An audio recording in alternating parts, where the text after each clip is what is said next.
থেকেই নেওয়া হয়। প্রকল্প পরিচালক কেউ বেশি হতে আগ্রহী না, এটা ভালো লক্ষণ। প্রকল্প পরিচালক হলে তো অনেক বাড়তি আয়ের সুবিধা থাকে, কিন্তু এখন কেউ প্রকল্প পরিচালক হতে চাচ্ছেন না। এটা আমার কাছে একদিক থেকেই ইতিবাচক মনে হয়েছে।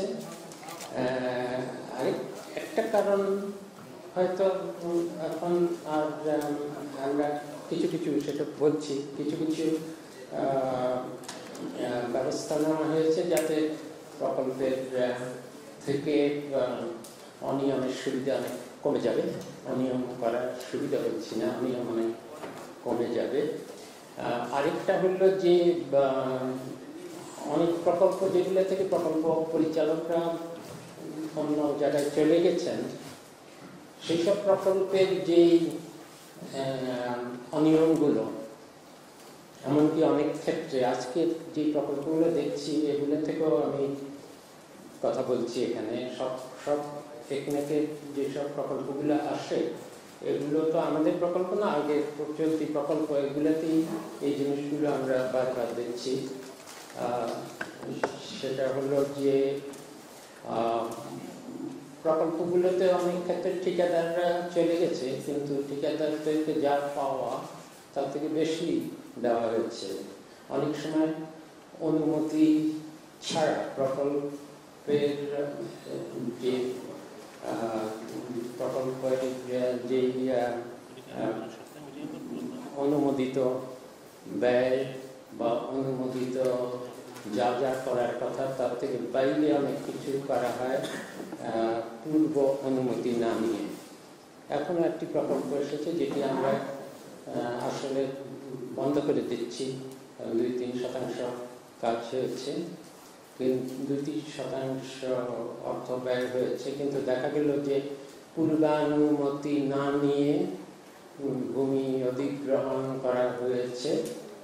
এখন সেই এখন যে শেষ করে দিতে হচ্ছে, কিন্তু তারপরও 20 কোটি টাকা সরকারকে দিতে হবে, কারণ অনুমতি বিহীন ভূমি অধিগ্রহণ করা হয়েছে, সেই টাকা তো দিতে হবে।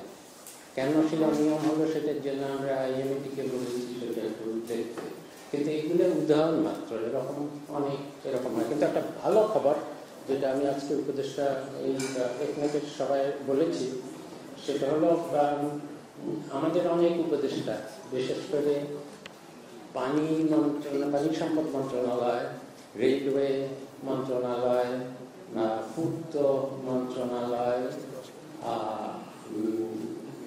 বিদ্যুৎ মন্ত্রণালয়,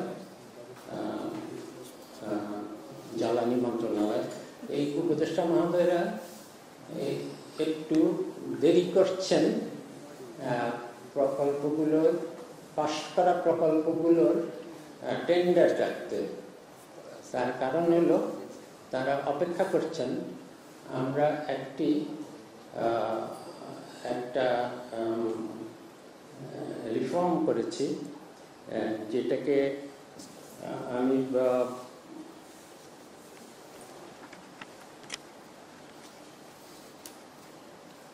আমাদের যে পাবলিক প্রকিউরমেন্ট অ্যাক্ট, যেটা হলো সরকারি ক্রয় নীতি, এটা একটা আইন, 2006 সালের আইন বোধহয়। এটাকে আমরা আপনাদের মনে থাকার কথা, কিছুদিন আগেই আমরা এই একটাকে সংশোধন করে 2025 সংশোধন নাম দিয়ে এটা উপদেষ্টা পরিষদে পাশ করেছিলাম। তখন কিছু কিছু পরিবর্তন সেখানেই পাশ করা হয়েছিল, কিন্তু বিধিবিধানগুলো রেখে দেওয়া হয়েছিল, যেমন কি কি ক্রাইটেরিয়া অবলম্বন করে আগের থেকে নতুন করে মূল্যায়ন হবে, দরপত্র যাচাই বাছাই হবে। আগে থেকে যেটা আমরা পাশ করে ফেলেছি সেটা হলো এখন থেকে সব প্রকল্প ইজিপি, মানে সব টেন্ডার একদম নিম্নতম উপজেলা পর্যায় থেকে আরম্ভ করে বড় প্রকল্পগুলো সবই অনলাইনে হবে, এবং 10% প্রফুল্লিত ব্যয় উপরে নিচে এইটা তুলে দেওয়া হয়েছে। কেন তুলে দেওয়া হয়েছে সেটার কারণ আছে। আর এখন আমাদের এই সংশোধিত আইনের বিধিবিধানগুলোকে 2-1 দিনের মধ্যে অর্থ মন্ত্রণালয় থেকে দেখায় রেখে এখন আইন মন্ত্রণালয়ের ভেটিং হয়ে আগামী সপ্তাহে আশা করি এটা গ্যাজেট হবে এবং তখন থেকে এটা কার্যকর হবে। এবং আমাদের উপদেষ্টারা বসে আছেন তখন থেকে এই টেন্ডারগুলো যাতে ছাড়া যায় নতুন আইনের মাধ্যমে। এই আইনের ফলে এবং বিধিবিধানগুলোর ফলে যেভাবে একটা হলো তো অনলাইনে হবে, আর একটা হলো এর ফলে যেটা হবে যে দরপত্র মূল্যায়ন প্রক্রিয়া বিশ্বমানের উন্নত হবে। প্রত্যেক খাতে যেভাবে কিছু ব্যবসায়ী চক্র, সুবিধাভোগী ব্যবসায়ী চক্র, ইভেন মাফিয়া চক্র বলবো আমি, তাদের একটা যেভাবে মূল্যায়ন করা হতো সেই সূত্র ধরেই শুধু তারাই ক্রমাগতভাবে রেলওয়ের প্রকল্প হোক, সড়ক জনপথের প্রকল্প হোক, পানি সম্পদ বিভাগের প্রকল্প হোক, কয়েকটা কোম্পানি দখলে ছিল এবং এভাবেই মূল্যায়ন প্রক্রিয়াই এভাবে ছিল। এখন যা করা হয়েছে যে একদম সংশোধিত নতুনভাবে এখানে প্রথমত দেখা হবে যে এটাতে আগে কত কাজ করেছে শুধু এই মন্ত্রণালয়ে সেটা দেখা হবে না, আসলে তাদের দক্ষতা কেমন, যেখানেই সে কাজ করুক না কেন অন্য জায়গায় সেই ঠিকাদার প্রতিষ্ঠানের আসলে রেকর্ড, পুরো রেকর্ড বিভিন্ন জায়গায় কীরকম, সেখানে তাদের কাজের যে গুণগত মান সেগুলো কেমন ছিল, এবং একজনের নামে দরপত্র নিয়ে তারপর সেটা অন্যজনের বেনামে যাতে সেটাও যেটা হয় রাজনীতির প্রভাবশালীরা নিয়ে তারপর অন্যদেরকে কাজ দিয়ে দেয় সেটা সম্ভব হবে না। আবার একই সঙ্গে যাতে নতুন নতুন ঠিকাদার তৈরি হয় এবং তাদের যে আগে থেকে ঠিকাদার থাকতেই হবে, মানে একবার ঠিকাদার হলে ক্রমাগত ঠিকাদার হয়ে ওই আগের এক্সপেরিয়েন্স অনুযায়ী সে পেতেই থাকবে তা না, তাহলে নতুন ঢুকবে কী করে, কম্পিটিশন হবে কীভাবে, প্রতিযোগিতা হবে কীভাবে। এই জন্য ছোট একটা অংশ 30%, এটা বড় অংশ হলে তো বেনামি হয়ে যাবে, ছোট অংশে যাতে একটা নতুন অংশীদার আসতে পারে, তার আগে থেকে ঠিকাদারি অভিজ্ঞতা থাকার দরকারও নাই, কিন্তু তার একটা ব্যবসায়ী রেকর্ড থাকতে হবে। আর হলো যারা ঠিকাদার প্রতিষ্ঠান যারা পাবেন তাদের যত স্বার্থ সংশ্লিষ্ট ব্যবসা আছে সব কিছুকে ডিসক্লোজ করতে হবে, তাতে করে যাতে অন্য কোথাও অন্য ব্যবসায় যদি তিনি দুর্নীতি করে থাকেন বা কোনো বা ঋণ খেলাপি থাকেন, কোনো অভিযোগ থাকে, সেগুলো সবই তখন তার গুণগত মূল্যায়নের একটা সূচক থাকবে। এরকম বিভিন্ন সূচক একত্র করে সেটাই হবে মানদণ্ড। এটা অল্প কথায় বোঝানো যাবে না, কিন্তু এটা ওয়েবসাইটে পাওয়া যাবে এবং আশা করি আগামী এটাকে আমি বলবো একটা নীরব মাইলফলক, সাইলেন্ট মাইলস্টোন আমাদের রিফর্ম প্রক্রিয়ায়। কারণ এটা হলো সরকারের যত ব্যয় আছে সব ব্যয় এর অন্তর্ভুক্ত, এবং আগে বিভিন্ন সরকারের আমলে অনেক সরকারি ব্যয় সংস্কার কমিটি কমিশন হয়েছে, 11 সময় হয়েছিল। সংস্কার কমিশন কমিটিতে যে আমি অনেকটা নিরুৎসাহ হয়ে পড়েছি, তার কারণ হলো এগুলো হয় তারপর পুরো বাস্তবায়ন দেখা যায় না। এই সরকারি ক্রয় নীতি সংশোধনের ব্যাপারে কোনো টাস্ক ফোর্স হয়নি, কোনো কমিটিও হয়নি, শুধু আমাদের সরকারি কর্মকর্তারা, বিশেষজ্ঞরা বহু অংশীদারদের সাথে বহু কথাবার্তা বলেছেন, যারা এই ব্যাপারে অভিজ্ঞ তাদের সাথে কথা বলেছেন, বারবার এটাকে ওয়েবসাইটে দেওয়া হয়েছে, সব মতামত নেওয়া হয়েছে এবং আমাদের অভিজ্ঞ যারা সরকারি কর্মকর্তা আছেন, যারা সাধারণত এগুলো টেন্ডার প্রক্রিয়ার সাথে জড়িত, তাদের সবাই মতামত নিয়ে শেষ পর্যন্ত এটা তৈরি করা হয়েছে।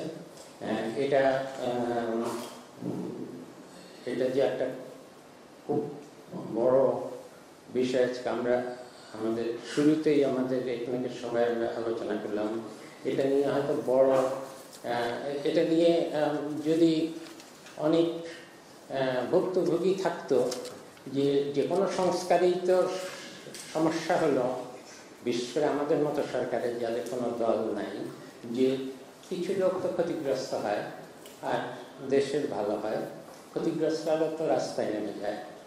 কিন্তু এই সরকারি ক্রয় সংশোধন এটা এত বড় একটা বিষয় যেটা আমরা পাশ করে ফেললাম এবং কার্যকর করে ফেললাম, এটা করা গিয়েছে তার কারণ হলো যারা ক্ষতিগ্রস্ত হয়েছে তারা সাহস করবেন না প্রতিবাদ করার, কারণ তারা এত অন্যায় করে। তাদের অনেকে দেশেই নেই, তারা অনেকে ব্যবসা বাণিজ্য করে দেশ থেকে চলে গেছে, বেনামে চালাচ্ছে এখন অনেকে। কাজে এটা একটা সুযোগও ছিল আমাদের, কিন্তু এই সংস্কারটা একটা বড় ধরনের নীরব সংস্কার হয়েছে বলে আমরা মনে করি।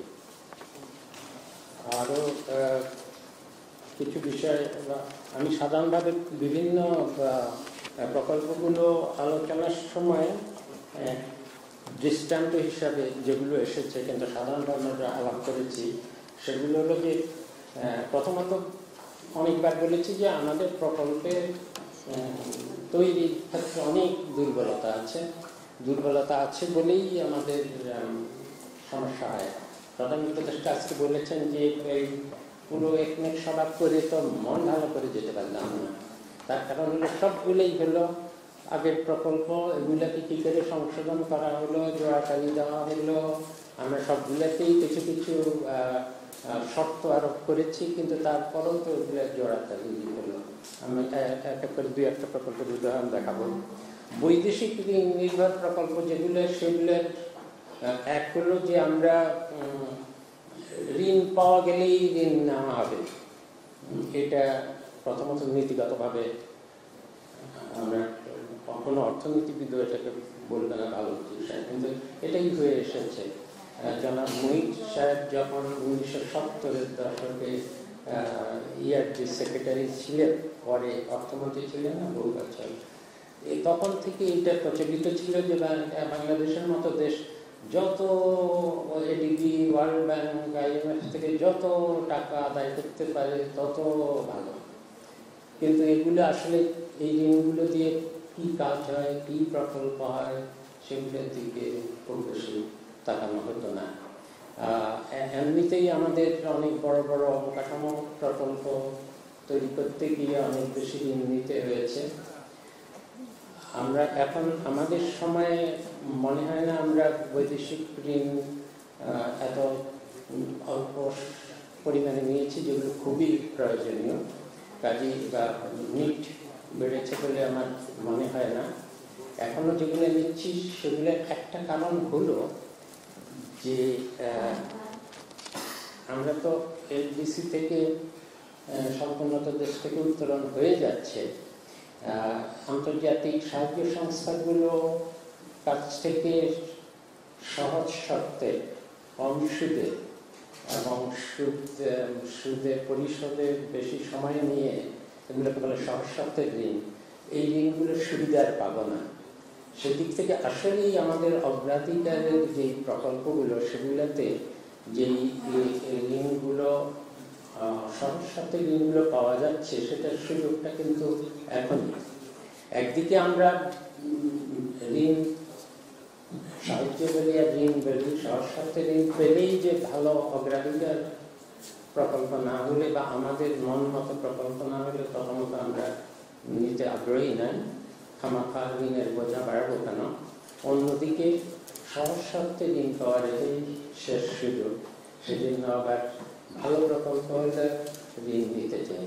সেদিক থেকে এবারও কিছু ঋণ নিয়েছি, কিন্তু সবগুলো এই যে 150 মিলিয়ন 200 মিলিয়ন, তার মধ্যে আবার অনুদানও আছে, এই ধরনের প্রকল্পগুলি যেগুলো ঋণ নির্ভর নিয়েছি। এর বাইরে বেশি বেশি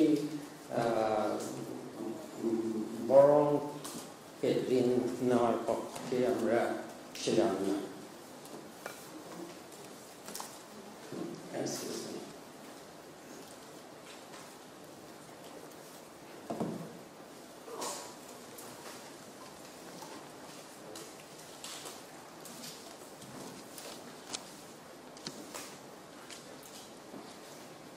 আরেকটি খুব গুরুত্বপূর্ণ বিষয় এসেছে, সেটাও একটা প্রকল্প আমি বলবো। সেটা সম্বন্ধে আলোচনা করতে গিয়ে যে প্রত্যেকটা প্রকল্পে প্রথমত যেই সময় ধরা হয় তার থেকে বহু বেশি সময় লেগে যায়, তার একটা কারণ হলো ভূমি অধিগ্রহণ।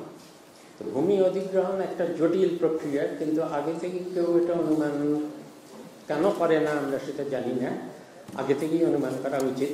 কিন্তু পরে দেখা যায় যে কেন প্রকল্পগুলো এত বিলম্ব হচ্ছে, কারণ ভূমি অধিগ্রহণে অনেক সময় লেগেছে। এত বছরেও আমরা কেন বুঝলাম না যে ভূমি অধিগ্রহণে সময় লাগে, এবং আগে থেকেই তার জন্য কিছুটা প্রস্তুতি থাকা উচিত, এবং কিছুটা কাজ আগে থেকেই প্রকল্প প্রস্তাব পাশ হওয়ার আগেই এর সম্বন্ধে কিছুটা প্রস্তুতি রাখা উচিত। এটা প্রকল্প তৈরির সময় করা উচিত ছিল। আরেকটি হলো যে এই ভূমি অধিগ্রহণ করতে করতে কৃষি জমি তো প্রায় শেষ হয়ে যাবে, এবং এটা একটা বড় আশঙ্কা দেখা দিয়েছে যে আমাদের যত নগরায়ন হবে, যত শিল্পায়ন হবে, এবং যত সরকারি কর্মকাণ্ড, শিক্ষা, স্বাস্থ্যের জন্য যত অবকাঠামো হবে, স্টেডিয়াম, অনেক তো প্রকল্প আমরা পাশ করে দিচ্ছি, এগুলো সবগুলোতেই তো ভূমি অধিগ্রহণের একটা বিষয় আছে। আজকে আমরা প্রথম সিদ্ধান্ত নিলাম যে কিছু কিছু জায়গায় আমরা যখন দৃষ্টান্ত দেখলাম, যে আমরা আজকে একটা সিদ্ধান্ত নিয়েছি যে সরকারের বহু খাস জমি অব্যবহৃত পড়ে আছে। এগুলো রেলওয়ে মন্ত্রণালয়ের আছে, পানি সম্পদ মন্ত্রণালয়ের আছে, গণপূর্ত মন্ত্রণালয়ের আছে। আমরা একটা কয়েকজন উপদেষ্টা মিলে ভূমি বা কয়েকজন উপদেষ্টা মিলে এবং কর্মকর্তা মিলে একটা কমিটি করে দেওয়া হয়েছে। সেই কমিটি প্রত্যেক মন্ত্রণালয়ে এবং সেটা মাঠ পর্যায়ে বিশেষত জেলা প্রশাসক থেকে তথ্য সংগ্রহ করে দেখা হবে যে বাংলাদেশে সব জায়গা মিলে কত খাস জমি অব্যবহৃতভাবে পড়ে আছে এবং সেগুলো কিভাবে আছে।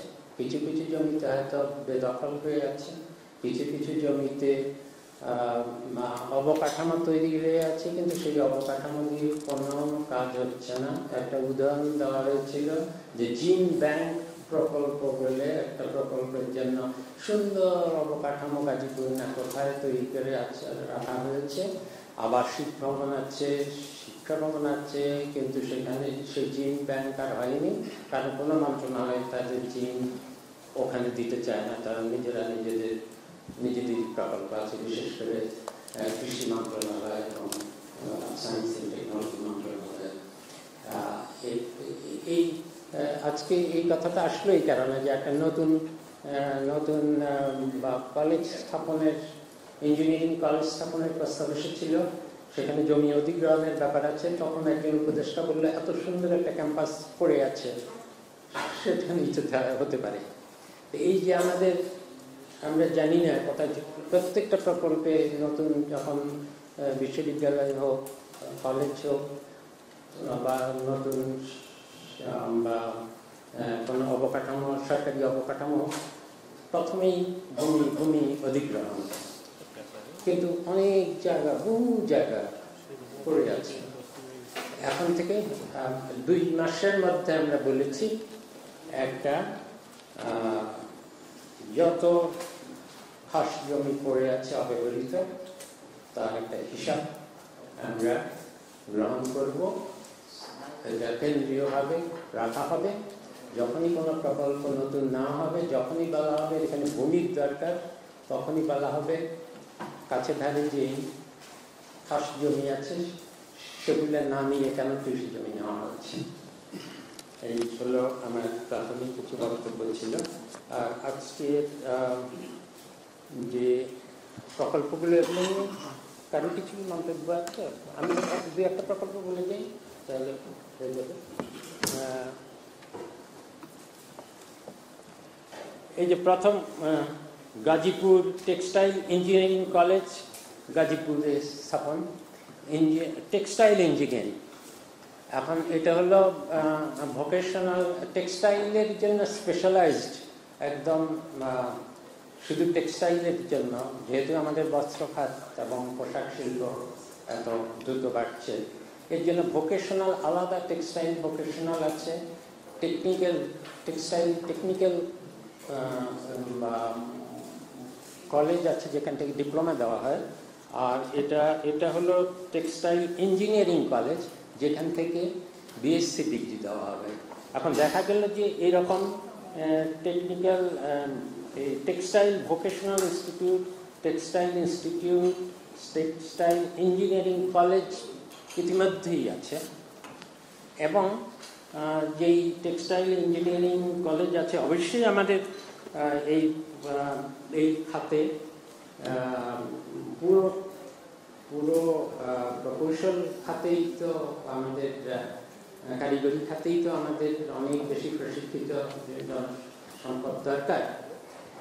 কিন্তু যেই টেক্সটাইল কলেজটা চালু আছে সেখানে মাত্র 100-200 জন শিক্ষকের মধ্যে মাত্র 17 জন শিক্ষক আছে। এখন যেটা চালু আছে সেগুলোরই যদি এই অবস্থা হয় তাহলে কেন নতুন প্রস্তাব করা হলো? তার মধ্যেও আবার বলা হবে যেটা গাজীপুরে ভূমি অধিগ্রহণ করে করা হবে। এই জন্যই ভূমি অধিগ্রহণেরটা আসলো এই প্রসঙ্গে। এবং সেটা গাজীপুরে কেন করা হবে? বলা হলো যে সেখানে আশেপাশে অনেক টেক্সটাইল মিল আছে, এই জন্য সেটার মাঝখানে করা হবে। একটা টেক্সটাইল ইঞ্জিনিয়ারিং কলেজ যেখান থেকে ইঞ্জিনিয়ারিং ডিগ্রি নিয়ে বেরোবে, তার আশেপাশে টেক্সটাইল মিলস থাকলে লাভ হবে কি? তার তো নিজের ল্যাব আছে, সেখানেই সে যন্ত্রপাতি থাকবে, সেখানেই সে গবেষণা করবে। সেটি ওই আশেপাশের টেক্সটাইল মিলগুলোতে দিয়ে কী করবে? বরং মানে ছাত্ররাও জটলা করবে, ওই শ্রমিকরাও জটলা করবে, তার কিছু হবে না। তাছাড়া যে এই কারণেই বলা হল যে পাশেই তো একটা জিম ব্যাংক আছে, যেটা বিরাট ক্যাম্পাস আছে অব্যবহৃত। যাই হোক, এটা আমরা নাকচ করে দিয়েছি। আরেকটা প্রকল্প নিয়ে অনেকদিন ধরে রাজনৈতিকভাবে আলোচনা হচ্ছিল, তথ্য আপার প্রকল্প। এটা বহুদিন ধরে চালু, বেশ কয়েক বছর ধরে চালু ছিল। তথ্য আপা প্রত্যেক উপজেলায় বাড়ি বাড়ি দিয়ে বা প্রশিক্ষণ কেন্দ্রে বিভিন্ন তথ্য মহিলারা এরা সবাই মহিলা, তথ্য আপারা মহিলাদেরকে তথ্য দিয়ে থাকেন। অবশ্যই এটাতে রাজনৈতিক বিষয়বস্তু ছিল। তো এটাকে আমরা 1 বছরের জন্য, এবার আরেক বছরের জন্য বাড়িয়ে দিলাম। কিন্তু এই কি তথ্য আসলে দেওয়া হবে সেটা পুনর্গঠন মন্ত্রণালয়, এটা হলো মহিলা শিশু বিষয়ক মন্ত্রণালয়, সেখান থেকে এরা আসলে কি কাজ করবে সেটা পুনর্নির্ধারণ করা হয়েছে। আসলেই দরকারি অনেক কাজ করতে পারে। এবং সেটা হলো যে এখন যেসব ডিজিটালাইজ সার্ভিস, বাসায় বাড়িতে বসেই অনেক সরকারি সেবা গ্রহণ করা যায়, এমনকি পাসপোর্টের অ্যাপ্লিকেশন করা যায়, পুলিশ ভেরিফিকেশন, অনেকগুলো হঠাৎ করে মনে হলো অনেকগুলো সংস্কার করা হয়েছে যেগুলো গণমাধ্যমে আসেনি, অথচ অত্যন্ত গুরুত্বপূর্ণ মানুষের জন্য, সাধারণ মানুষের জন্য। সেটা হলো পাসপোর্ট অফিসের আগে পাসপোর্ট করতে গেলে পুলিশের ভেরিফিকেশন লাগতো, দীর্ঘ প্রক্রিয়া। বাড়িতে যেত, গ্রামের বাড়িতে যেত, জিজ্ঞেস করতো, অনেক জিজ্ঞাসাবাদের পর অনেক টাকা পয়সা দিতে হতো, তারপর আসতো। আমাদের একটা সংস্কার ছিল, এটা কার্যকর এখনই, যে নাগরিক যার এনআইডি আছে, এনআইডি থাকা মানেই সে নাগরিক। একটা নাগরিকের সে কি করেছে না করেছে, সে কোথায় কোন পুলিশের কোন অপরাধ করেছে না করেছে, তার সাথে নাগরিক হলেই তার পাসপোর্ট পাওয়ার অধিকার আছে। একটা নাগরিকের তার পাসপোর্ট, সেখানে পুলিশের ভেরিফিকেশন দরকার হবে। তার যদি কোনো অপরাধ থাকে তখন তাকে অপরাধের জন্য আলাদা আইন আছে, বিদেশে যাওয়ার বন্ধ করার আইন আছে, কিন্তু পাসপোর্ট থেকে তো এই যে একটা, এটাও একটা নীরব বড় সংস্কার। কিন্তু এটা কিন্তু কেউ এখনো, সাধারণ মানুষ জানে যারা পাসপোর্ট অফিসে যায়, কিন্তু এটা খুব যে বেশি লোকের কাছে প্রচারিত হয়েছে আমার মনে হয় না। হঠাৎ এটা মনে হলো এই, কিন্তু আমি বলছিলাম এই তথ্য আপাতের ব্যাপারে সিদ্ধান্ত হয়েছে যে আমরা এই আগামী জুলাই মাস পর্যন্ত এদেরকে নতুনভাবে যেভাবে এরা কাজ করা উচিত, যে বিভিন্ন তথ্য আসলেই যেসব তথ্য দরকার, বিশেষ করে এদেরকে প্রযুক্তিগত সহায়তা দেওয়া, কীভাবে সেলফোন ব্যবহার করে বিভিন্ন সহায়তা নেওয়া হয়, এবং বিভিন্ন অফিসে গিয়ে কী কী সরকারি সেবা নেওয়া হয়, এগুলো সম্বন্ধে প্রশিক্ষণ দেওয়া, অবহিত করা। কিন্তু এরপরে আসলেই যেটা প্রয়োজনীয় কাজ করে, যদি করেই সেটার জন্য মন্ত্রণালয় আলাদাভাবে কীভাবে কী কাজ করবে সেটা আরো ভালোভাবে নির্ধারণ করবে, সেটা আজকের বিষয় ছিল না। সেটা মন্ত্রণালয়ের দিকে যে এই তথ্য আপারা যে নতুনভাবে যে কাজগুলো করছে, এই কাজগুলো আসলে দরকারি কাজ এবং মহিলাদের ক্ষমতায়নের জন্য দরকার। কিন্তু এগুলো কীভাবে কী প্রকল্পের মাধ্যমে আবার ক্রমাগতভাবে চালু থাকবে, সেটা মন্ত্রণালয় একটা বিশেষজ্ঞ কমিটির মাধ্যমে দেখবে। আরেকটা প্রকল্প প্রত্যাহার করা হয়েছে, এটা পরে একটা প্রকল্প, এটা ঢাকা প্রকৌশল ও প্রযুক্তি বিশ্ববিদ্যালয় গাজীপুরে ডুয়েট। এটা একটা ভালো প্রকল্প এবং কোনো জমি অধিগ্রহণের দরকার হয়নি। ডুয়েটকে আমরা মনে করি যে অত্যন্ত, অনেকেই জানেন যে ডুয়েট এটা এই প্রকল্প গ্রহণ করার সময় আমি বলেছি যে ডুয়েটের অনেক গ্র্যাজুয়েটকে আমি দেখেছি যারা বিদেশে বুয়েটের গ্র্যাজুয়েটদের মতো বা তার থেকেও বেশি ভালো করেছে। একজন ডুয়েটের, হঠাৎ আমি লন্ডনে গিয়ে দেখি একটা নতুন বিশ্ববিদ্যালয় হয়েছে, যেটা শুধু এই যে টেক্সটাইল প্রযুক্তি, ডুয়েট অফ টেক্সটাইল প্রযুক্তি আছে, এবং সেই টেক্সটাইল প্রযুক্তি এবং ধরনের বিভিন্ন আধুনিক প্রযুক্তির জন্য কয়েক বছর ধরে যুক্তরাজ্যে একটা নতুন বিশ্ববিদ্যালয় হয়েছে। সেই বিশ্ববিদ্যালয়ে একজন প্রফেসর, যিনি অত্যন্ত নামকরা প্রফেসর এখন তরুণ বয়সে, তিনি ডুয়েট থেকে পাশ করা। এটা দেখে আমি অবাক হয়ে গেছি, কিন্তু আরও আছে এরকম ডুয়েটের।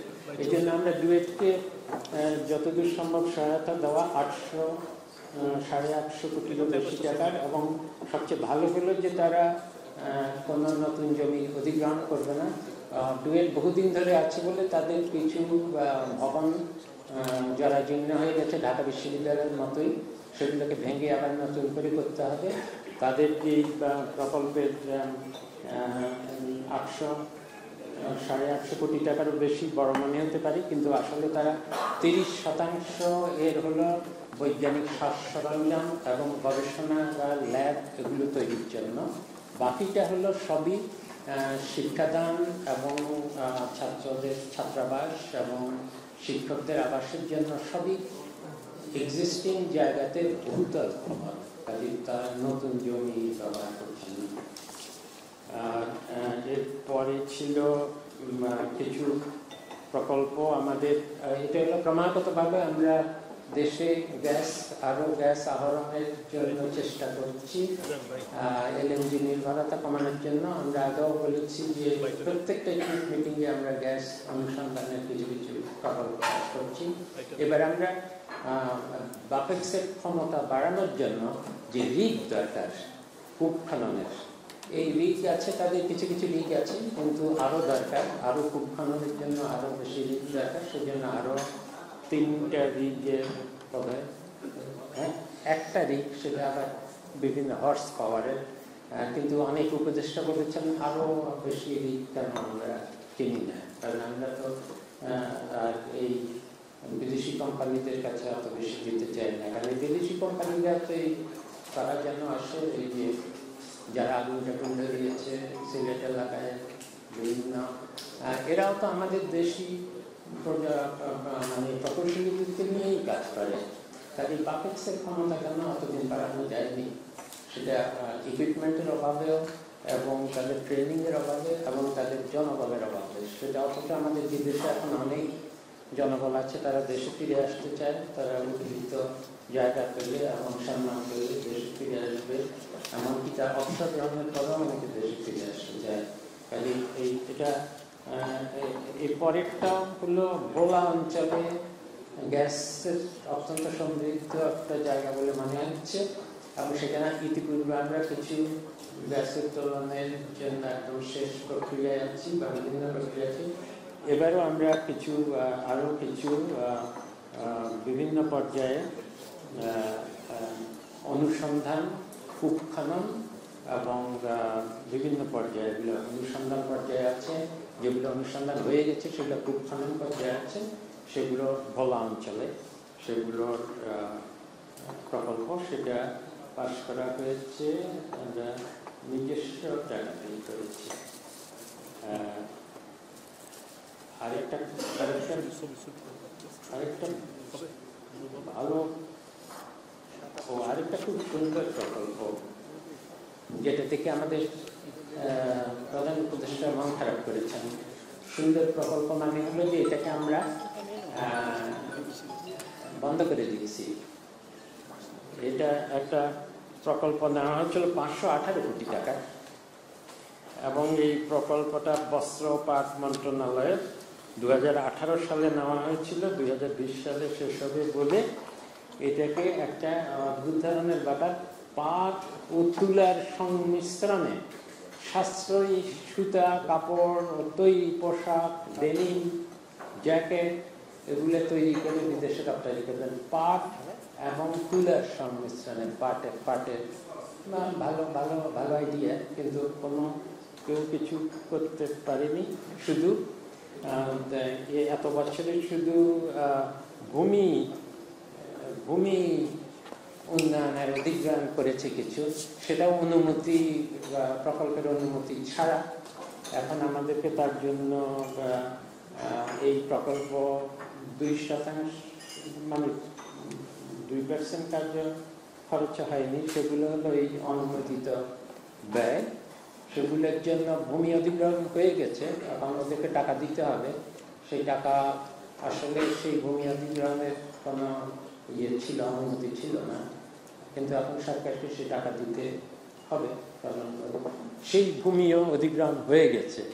এটাতেও আবার আমরা সেই প্রশ্ন তুলেছি যে এটা তো অধিগ্রহণ হয়ে গেছে, টাকাও আমাদের এখন দিতে হবে, কেন অনুমোদন ছাড়া নিল সেটা অন্য কথা, সেটা নিয়ে আমাদের আইনজীবী দেখবে অনুসন্ধান করে। কিন্তু ভূমি অধিগ্রহণ যখন হয়ে গেছে তখন এটাকেও সেই আমাদের সেই ইনভেন্টারি সারা দেশে যত অধিকৃত তার মধ্যে যোগ হলো আর কি, কিন্তু এই প্রকল্প এখানেই শেষ। এক্সপোর্ট কম্পিটিটিভ, এটা একটা ভালো প্রকল্প ছিল, নিয়েছি আমরা, এক্সপোর্ট কম্পিটিটিভ ফর জবস। এটা হলো 2017 সালে নেওয়া একটা প্রকল্প। এটা বিশ্বব্যাংকের আইডিএ, বিশ্বব্যাংকের ঋণ সহায়তায়, খুব বড় প্রকল্প না, $100 মিলিয়ন, কিন্তু এটা বহুদিন ধরে, $100 মিলিয়ন মানে হলো 1200 কোটি টাকা। তার মধ্যে বেশিরভাগই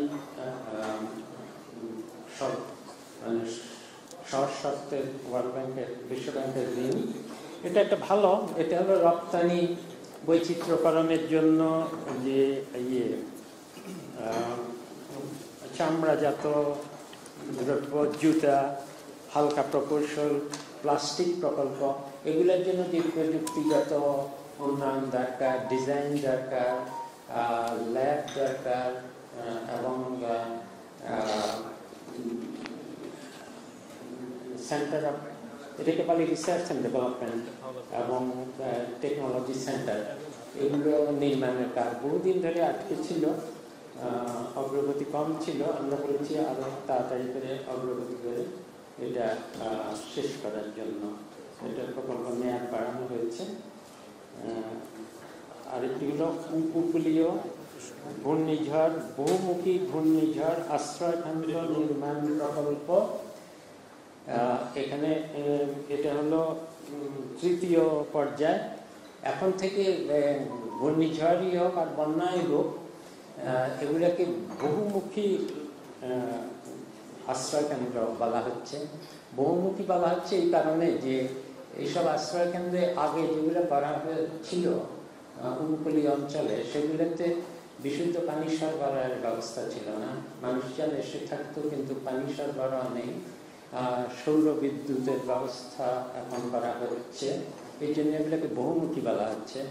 এবং আশ্রয়কেন্দ্রে যারা আসে তারা এই আশ্রয়কেন্দ্রগুলোকে যাতে আরও অনেক কাজে ব্যবহার করা যায়, স্কুল হিসাবে বা স্থানীয় অন্য কোনো কাজে ব্যবহার করা যায়, এই জন্যই এগুলো। এবং যারা আসেন তাদের পূর্ব প্রস্তুতির জন্য তাদের কী কী করা দরকার, তাদের কিছু সহায়তা দরকার কিনা, বা চলে যারা যান তাদেরকেও কিছু কীভাবে সহায়তা দেওয়া যায় কিছুটা পুনর্বাসনের জন্য, এই জন্যই এটাকে বহুমুখী বলা হয়েছে।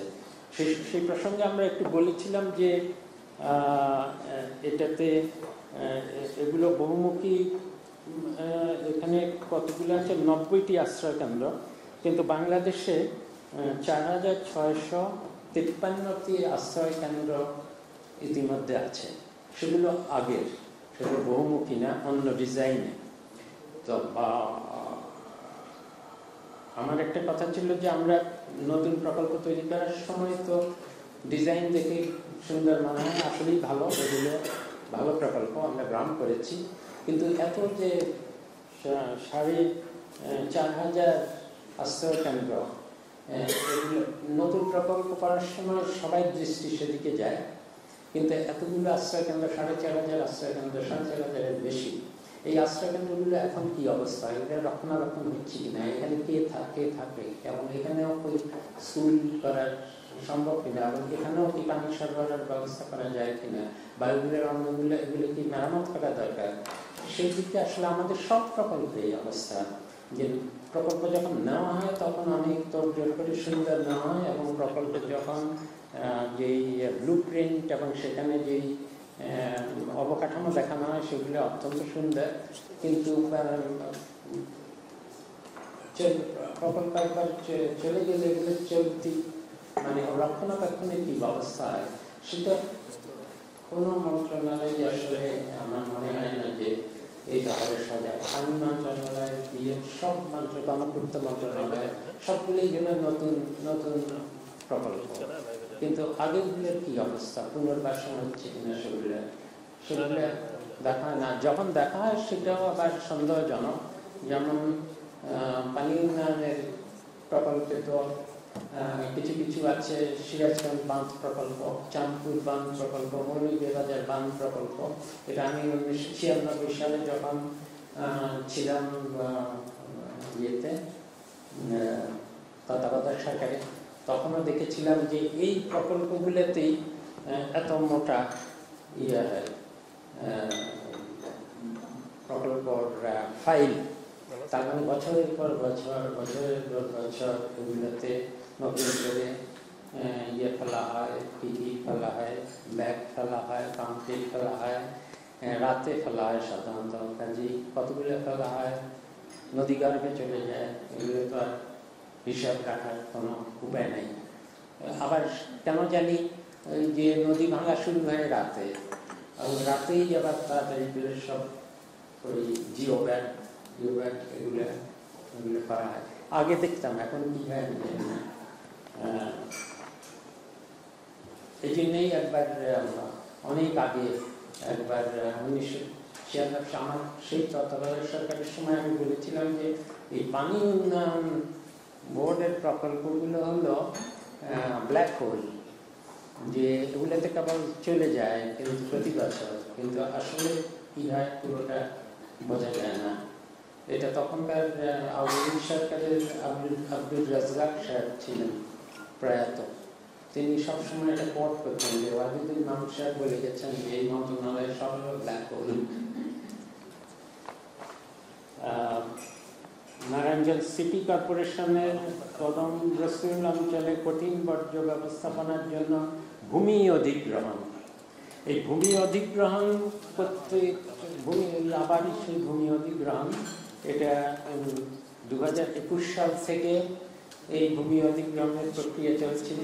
অনেক ধরনের মামলা মোকদ্দমা হয়ে শেষে আমাদের সময়ে এসে এখন 16 নভেম্বর 26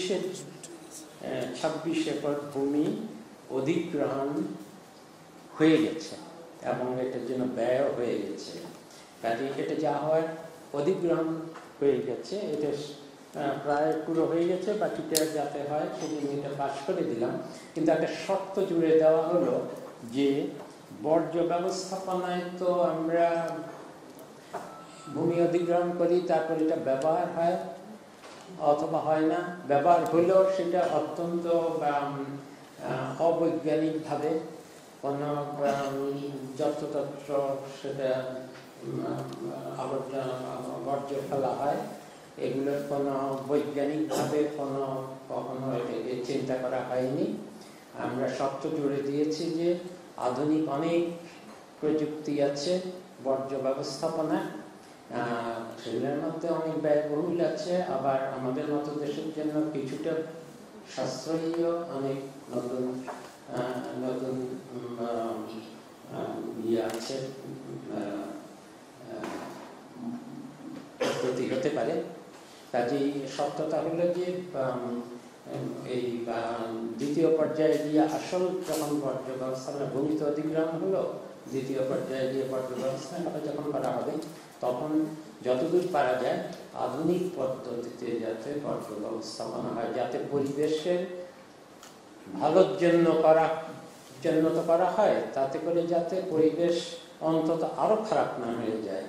অনেক বর্জ্য ব্যবস্থাপনার প্রকল্প আছে যেগুলো পরিবেশ তো ভালো করেই না, বরং স্থানীয় লোকদের পরিবেশ আরো খারাপ করে দেয়।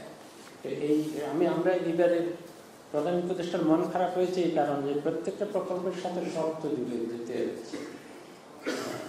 সিলেট ওসমানী আন্তর্জাতিক বিমানবন্দর সম্প্রসারণ, এটা বহুদিন ধরে কাজ আটকে ছিল, এখন আমরা বলেছি এটা খুবই প্রয়োজন, এটাকে আধুনিক মানসম্মত, এটা রানওয়ে বাড়ানো, ট্যাক্সিওয়ে বাড়ানো, কার্গো সুবিধা, প্যাসেঞ্জার সুবিধা বাড়ানো, কিন্তু এটা আন্তর্জাতিক পর্যায়ে এবং এটাতে আরো বেশি ব্যবহার হবে, সম্প্রসারণ হবে। কাজেই এটা দ্রুত শেষ করার জন্য আমরা বলেছি। বহুদিন ধরে এটার কোনো অগ্রগতি হচ্ছিল না, মাত্র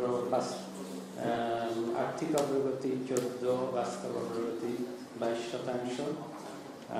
আর শেষে হলো মিরপুরে সরকারি কর্মকর্তা কর্মচারীদের জন্য বহুতল আবাসিক ফ্ল্যাট নির্মাণ প্রকল্প, এটা 2019 সালে শুরু হয়েছিল। এটাও এসব প্রকল্পের সময় লাগে বেশি, তবে এটা এখন শেষ হয়ে গেছে।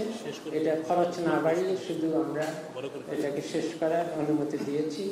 ওরা সেপ্টেম্বর মাসে এসে বলেছে অক্টোবরের শেষ পর্যন্ত তাদেরকে অনুমতি দিতে, কিন্তু এখনো তাদের কাজ বাকি আছে 10%।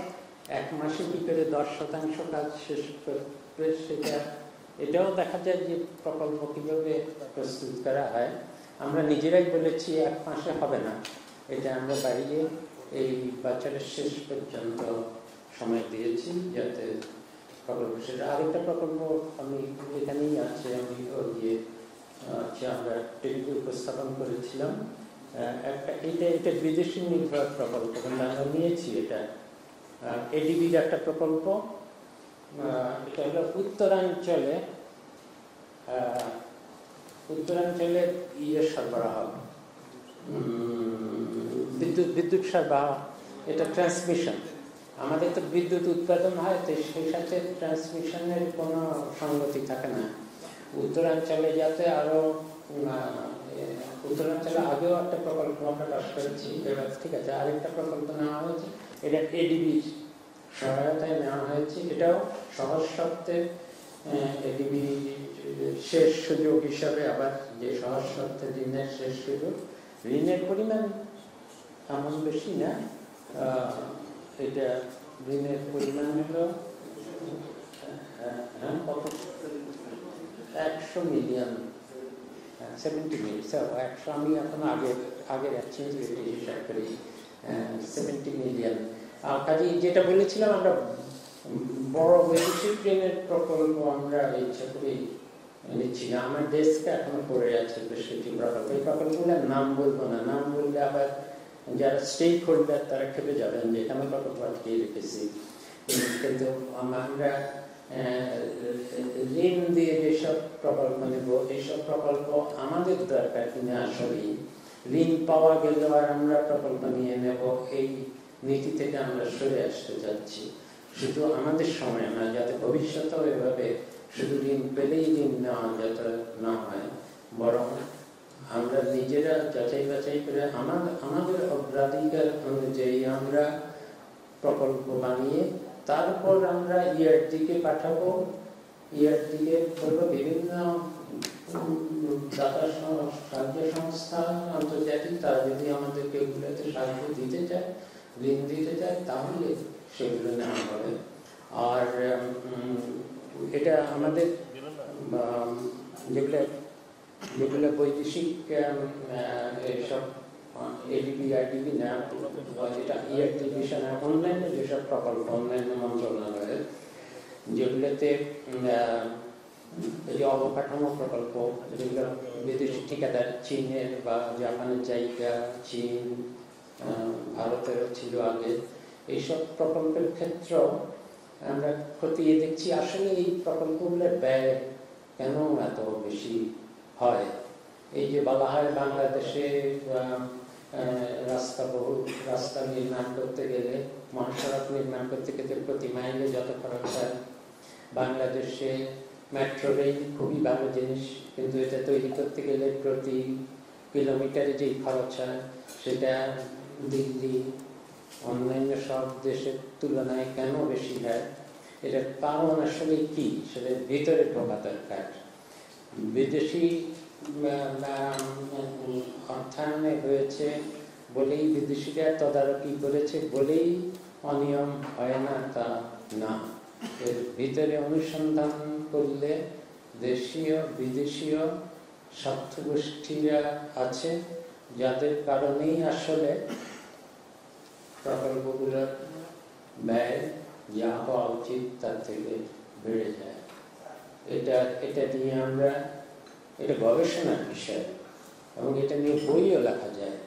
অন্তত আমরা কিছু প্রকল্প বাছাই করে এগুলোকে কেন বাড়ল, এগুলোর দাম এত, অত্যন্ত প্রয়োজনীয় প্রকল্প, পদ্মা সেতুতে খুব প্রয়োজনীয় প্রকল্প, কিন্তু সবগুলোতেই কেন আমরা কিলোমিটার প্রতি এবং প্রতি এত দাম বেড়ে যায়, এই রহস্যটা বের করার চেষ্টা করছি।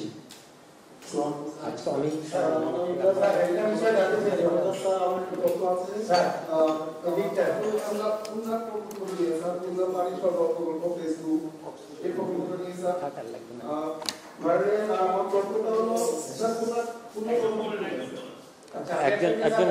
একজন করে বলো।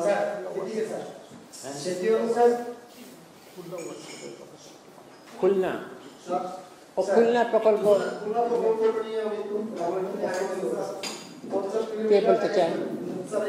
খুলনা খুলনা প্রকল্প যে খুলনার ওয়াসা ধরনের, এটা কিন্তু স্থানীয় সরকার। খুলনার ওয়াসা পানি সরবরাহ। এখন খুলনা একটা বড় শহর, এই শহরটা এতদিন এই সব ব্যাপারে নাগরিক সুবিধার ব্যাপারে অবহেলিত থেকে গেছে। আমরা সেটা মাথায় রেখেছি এবং সেজন্য পাস করে দিয়েছি, কিন্তু আবারও শর্ত সাপেক্ষে। তার কারণ হলো এখানে খুলনা এই পানি সরবরাহ প্রকল্প হলো পাইপ দিয়ে প্রকল্প নিয়ে প্রথমত ভূগর্ভস্থ কিছু আছে, ভূপৃষ্ঠ থেকে পরিশোধন করে এনে পাইপে যোগে বাড়ি বাড়িতে দেওয়ার প্রকল্প।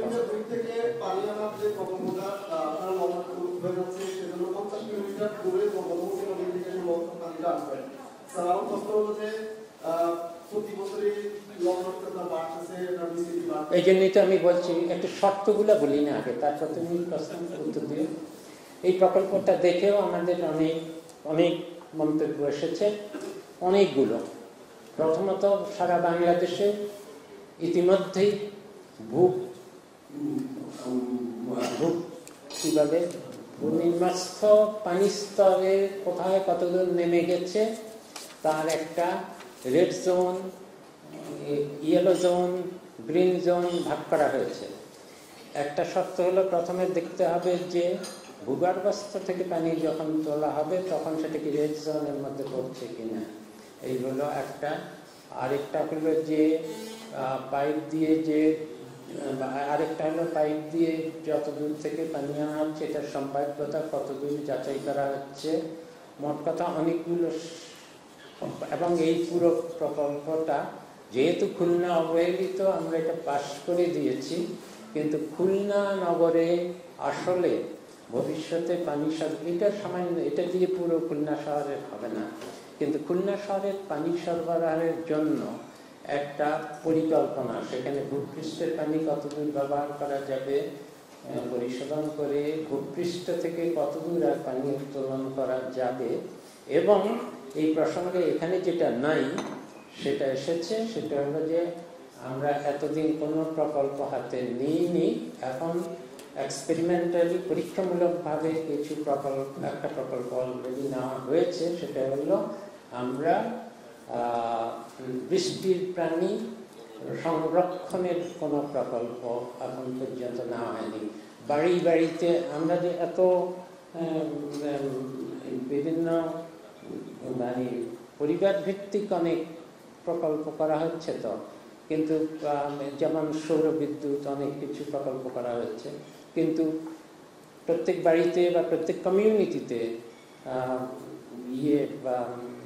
পানি, বৃষ্টির পানিটা আমাদের একটা বড় সম্পদ। এটাকে যদি সংরক্ষণ করা যেত তাহলে তো আমরা আরো এটিটা সবচেয়ে ভালো।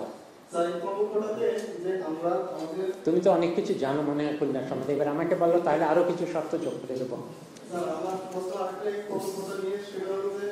আমাদের জলবায়ু সংকটের কারণে আমাদের তো বিদেশি যারা দায়ী, বিদেশি বড় রাষ্ট্রগুলো তারা আমাদেরকে অনুদান দেওয়ার কথা, কিন্তু আমরা সেখানে অনুদান না নিয়ে ঋণ নিয়ে আমরা প্রকল্পটা বাস্তবায়ন চিন্তা করছি। আমরা কি আমাদের যে জলবায়ু ফান্ড থেকে আমরা আনতে কি ব্যর্থ হচ্ছি? আমাদের বাংলাদেশ কি সেখানে ব্যর্থ হচ্ছে? কোন ফান্ড? পরিবেশ ফান্ড? জলবায়ু ফান্ড থেকে পেতে কষ্ট হচ্ছে, সব দেশেরই কষ্ট হয়, আমাদেরও কষ্ট হচ্ছে। কারণ আমরা শুধু জলবায়ু ফান্ড না, আমরা তো কোনো ভালো প্রকল্পই তৈরি করার, আমি যেটা বলেছি প্রকল্প পরিকল্পনা করাতেই আমাদের দুর্বলতা। আমাদের একটা বাড়তি দুর্বলতা হলো যে এটা আমি গবেষণাবিদ হিসাবে, আমি গবেষক হিসাবেও যেটা বলতে পারি সেটা হলো বাংলাদেশে আমি যদি একদম সৎভাবে গবেষক হিসাবে বলি তাহলে একটা জনগোষ্ঠী লবণাক্ততার জন্য হোক বা বৃষ্টি বেশি কম হওয়ার কারণে হোক বা নদী শুকিয়ে যাওয়ার ফলেই হোক, বিভিন্নভাবে বা জলাবদ্ধতার জন্য হোক, যখন জনগোষ্ঠী বিরূপ প্রতিক্রিয়া করে, এর কতটুকু জলবায়ুর জন্য হয়েছে আর কতটুকু আমাদের নিজেদের প্রাকৃতিক যেই কারণে, পরিবেশগত কারণে, সেটা কিছুটা মানুষের তৈরি পরিবেশগত বিপর্যয় আর কিছুটা নদীর পানি শুকিয়ে যায়, কিছুটা প্রাকৃতিক, কিছুটা মানুষের তৈরি। এখন এই পরিবেশগত এমনিতেই জলবায়ু পরিবর্তন ছাড়াই পরিবেশগত কারণে কত ক্ষতি হতো আর পরিবেশের ফলে কত ক্ষতি হয়েছে, শুধু টাকা পাওয়ার জন্য হলে আমি গবেষক হিসাবে একটু কি বলবো, আমি একটু নিজের বিবেক বিসর্জন দিয়ে চেষ্টা করব বলতে যে না, এটা জলবায়ু পরিবর্তনের জন্য হয়েছে, কিন্তু আসলে তো আমি গবেষক হিসাবে সেটা বলবো না, আমার নৈতিকতা সেটা বাঁধবে। কিন্তু অনেক সরকার, আমাদের সরকার হয়তো জলবায়ু পরিবর্তনের বলেই কিছু প্রকল্প তৈরি করছে, কিন্তু এটা খুব কঠিন প্রমাণ করা যে লবণাক্ততা, যখন লবণাক্ততা কি সমুদ্র পৃষ্ঠের পানি উপরে ওঠার ফলে হচ্ছে, ভিতরে ঢুকছে, নাকি নদীর প্রবাহ কমে, নদীর প্রবাহের জোর কমে যাওয়ার ফলে জোয়ারের পানি ঢুকছে, এই দুটোর মধ্যে তো খুব বৈজ্ঞানিক গবেষণা ছাড়া বোঝা মুশকিল। আমরা যদি বলি যে আমাদের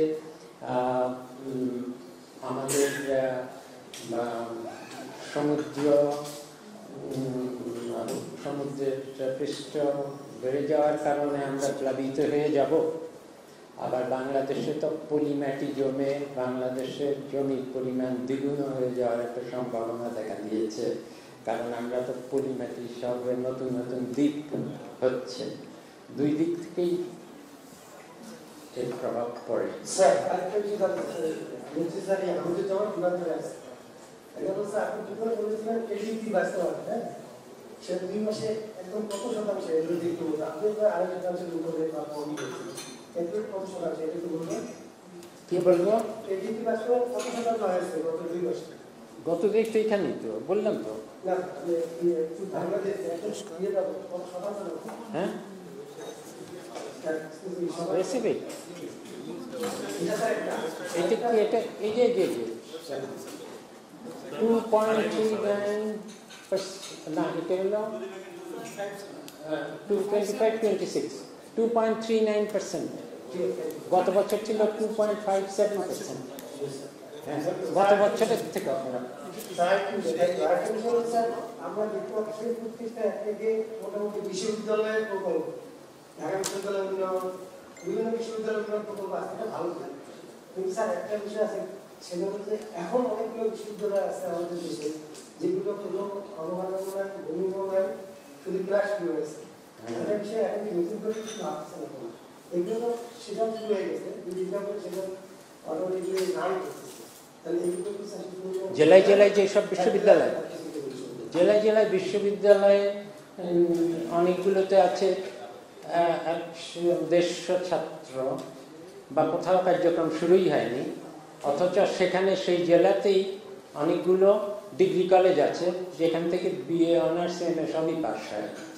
তো এখন তুমি ওই বিশ্ববিদ্যালয়ের ছাত্ররা এই 100 ছাত্র পাস করে, আর ওই কলেজগুলো থেকে তো কয়েকশো ছাত্র পাস করে। এখন তুমি আমাকে বলো যে কীভাবে তুমি বাংলাদেশের শিক্ষা কমিশনের মেম্বার হিসাবে এই সম্বন্ধে পরিকল্পনা করবে, যে কারণে আমাকে সবসময় বলা হয় কেন আমি শিক্ষা কমিশন করলাম না। জেলায় জেলায় যেসব বিশ্ববিদ্যালয়, এসব বিশ্ববিদ্যালয়ের সম্বন্ধে নীতিগতভাবে আমি একদম শিক্ষা মন্ত্রণালয়ে এসেই বলেছিলাম ভবিষ্যতে আমরা কি করব। ইউজিসিকে এটাকে নির্দেশনা দিয়েছিলাম যে এটা তো আমাদের সরকারের মধ্যে আর শেষ হবে না, এটা পরিকল্পনা করতে হবে যে এগুলোকে আসলে কীভাবে ব্যবহার করবো। একমাত্র হতে পারে বিশেষায়িত কোনো বিশ্ববিদ্যালয় হিসাবে বা আশেপাশের কতগুলো বিশ্ববিদ্যালয় মিলে একটা বিশ্ববিদ্যালয় শুধু এইটাতে বিশেষায়িত হবে, অন্যত এটাতে বিশেষায়িত হবে, আর কিছু না হবে শুধু টেকনোলজি ইঞ্জিনিয়ারিং এই ধরনের হবে। এগুলো সম্বন্ধে একটা সিদ্ধান্ত, একটা পুরো এই উচ্চশিক্ষার যে পরিকল্পনা তার মধ্যে এগুলো অন্তর্ভুক্ত না করার আগে এগুলোর শুধু অবকাঠামো বাড়িয়ে বা এগুলোতে আরও সম্প্রসারণ করে এটা পরিকল্পনা ছাড়া এটা তো ভালো হবে না উচ্চশিক্ষার জন্য।